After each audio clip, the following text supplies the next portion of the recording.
Hi everyone, I'm Tanaaz from foreverconscious.com and this is your weekly energy forecast for the week of November 19th. I have to apologize, I'm just getting over a cold, so if my voice is a little bit croaky or strained, that is why. I feel fine, it's just my voice is still in recovery. So this week we are really working with that Sun-Mars energy. So the Mars and the Sun came together on November 18th. So the peak has happened and now we're kind of dealing with the aftermath of that energy. And what this can bring is a real need to balance our energy levels. Mars is the planet of action, energy, motivation, confidence. It's the real kind of go-getter energy. And when we have that mixed with the sun, it just becomes amplified. And it can kind of give us a surge of energy and a surge of motivation and confidence, and we want to just hustle and get stuff done. That surge, however, can also cause a fuse to blow, where we just end up feeling completely the opposite, depleted, in need of a recharge. Kind of like me this week with, being a little bit sick. So depending on where you are, balance is going to be the key. Mars rules over our head. It's the sort of, that headstrong, heady energy. So if you're really feeling that, you might have to bring grounded energy down into your feet. If you're feeling kind of scattered and irritable and really caught up in your head, maybe a little bit of those heated emotions coming up, anger, irritability, or feeling overwhelmed, bring that energy down your body to your feet. Imagine that wave of grounding energy kind of settling you if you're feeling too much of that. And if you're feeling that excess of energy, maybe a little bit on the flighty side, you might need to do some exercise. You might need to move your body to kind of release that excess energy. So listen to your body. Play with the energies. Play with how you feel. Do you need to rest to avoid burnout? Are you already in burnout and needing to rest? Do you need to kind of release some energy through exercise or through taking action or through kind of creating some momentum? Or do you need to kind of bring energy down into your lower half of your body, into that grounding state? Play with it. See where you're at. This energy can be very powerful and fiery and intense, but also very passionate and wonderful and confidence boosting. So play around with that. Play around with that field of energy and see where it lands you, where you feel like it can sit the best in you. Also, we are gearing up to that Gemini full moon. It does not peak until the 27th, so I will talk about it more next week, but we're going to be feeling it, especially as we get to the end of this week. We're going to be feeling that build up to this Gemini full moon. This is the second last full moon of the year. Full moons are a time of cleansing, releasing, wrapping up, completion. So as the second last full moon of the year, you might want to start thinking about what heavy burdens, what weight on your shoulders that you no longer wish to take into 2024. We're getting to that point where the end of the year is coming. We've got 2 full moons.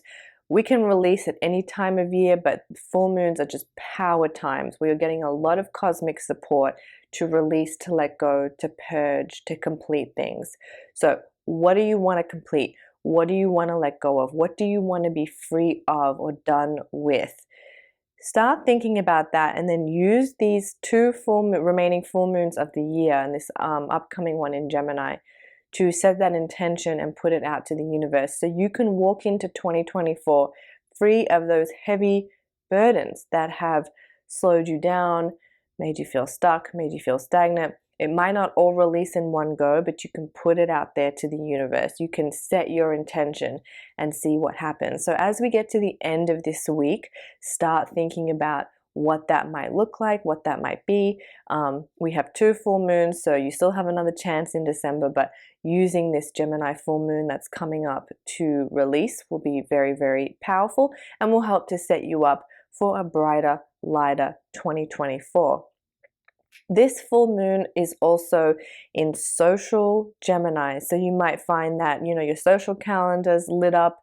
You may feel more like wanting to connect with other people. If you're single, this is actually, and you're looking for a partnership, this is a wonderful moon for meeting people, for putting yourself out there, for being a little bit more social. So that's kind of a general theme that I'm seeing with this full moon. So it is a beautiful full moon for clearing, releasing, kind of preparing and ourselves for the new year and how we want that to look. But then it's also got this wonderful light social quality too. So plan something fun, you know, life's meant to be fun, right? So plan something fun maybe this week, the next weekend, or the weekend following that first weekend of December. Beautiful energies to plan something fun and to do something that reminds you of, you know, why life is special, why life is great.